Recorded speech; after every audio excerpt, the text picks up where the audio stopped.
Sure, I'm Todd Kerin with Machine Tool Supply. I'm president of Machine Tool. And I'm Jim Hickle, president of Velocity Telephone. So how did you guys come together? What happened? Well, Todd kind of responded to some marketing inquiries we had about our Egan Community Fiber project and kind of got started. What made you say, I need to know more? Well, I mean, I've been, I'm an accounting by education, by training, but I've been involved in information technology with several different businesses. And after we bought the business here in Egan, we used the standard internet type services, web browsing and emailing and all that kind of thing.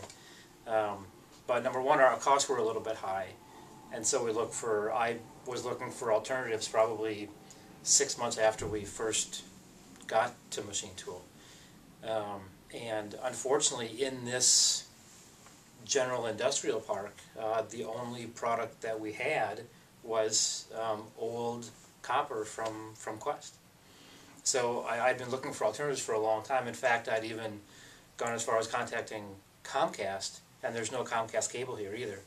And actually had Comcast come out, one of the regional managers or regional salespeople, and do a presentation in our conference room with probably 10 other companies in the area to try to get them to lay cable. Mm-hmm. But of course they said that there wasn't enough people, so we'd have to pay $15,000 or $20,000 or $30,000 to get it laid just for ourselves, and that wasn't going to be an option. So you were already in that searching mode when you found out about Velocity? Yeah, I mean, it wasn't active searching, but I knew that we had no other alternatives, and I wanted one. So, and then one day a little mailer came in the mail.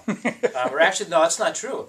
One of our business neighbors down here, John Henry Foster, called and asked me if we had seen this thing. And I think I had received the mailer, but probably ignored it. It's typical with right. direct mail. And so I said, yeah, this would be, if these guys are actually going to lay fiber here, that's the dream come true. Yeah, and it's what we found in the market is that this market was underserved. There weren't alternatives for people. For us, it was a matter of convenience because just physically where it was to where our backbone ran through. And so it's a good area for us to kind of look at, and has been a good area for our growth. So what other needs did you meet, or needs that you have that Velocity helped you with? Well, you know, I mean, we're just an industrial distribution company, so we don't have any high volume. We don't need massive bandwidth. We don't need any of that kind of thing. But what we do need is reliability. I mean, reliability at a fair price. At a good price.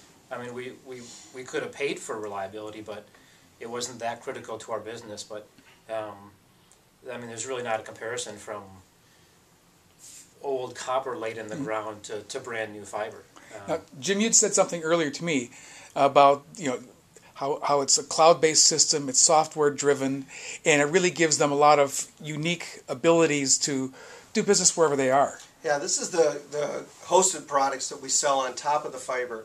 You've got to have a great, reliable fiber connection first, and then you start to put services on top of it. And that's, I think, what when I say he gets it, he saw that right away. He said, well, I can do this on it, I can do this on it. And I said, yeah, once we've got this good, reliable, cost-effective connection, we can do things. And that was the market we were going after. When we came to market, kind of a funny story about this, we were sitting talking to a bunch of CIOs, and Delta Airlines comes up and says, well, why won't you sell this product to us? Because I'd gotten up and said, you know, we're targeting the small, mid-sized business market.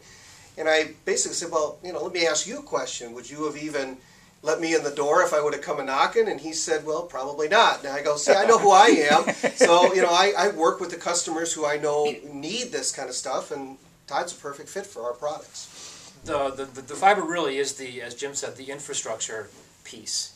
You can't do any of those extra services, the cloud-based stuff, until you have that connectivity. And we didn't have it here. And now that we do have it, now you can start to look at all the hosted solutions and the off-site backups and all that stuff. That's now, it becomes feasible at that point. But without it, you just can't do it. How is it working with Jim? He seems like a happy guy. Oh, well, is this just for the camera?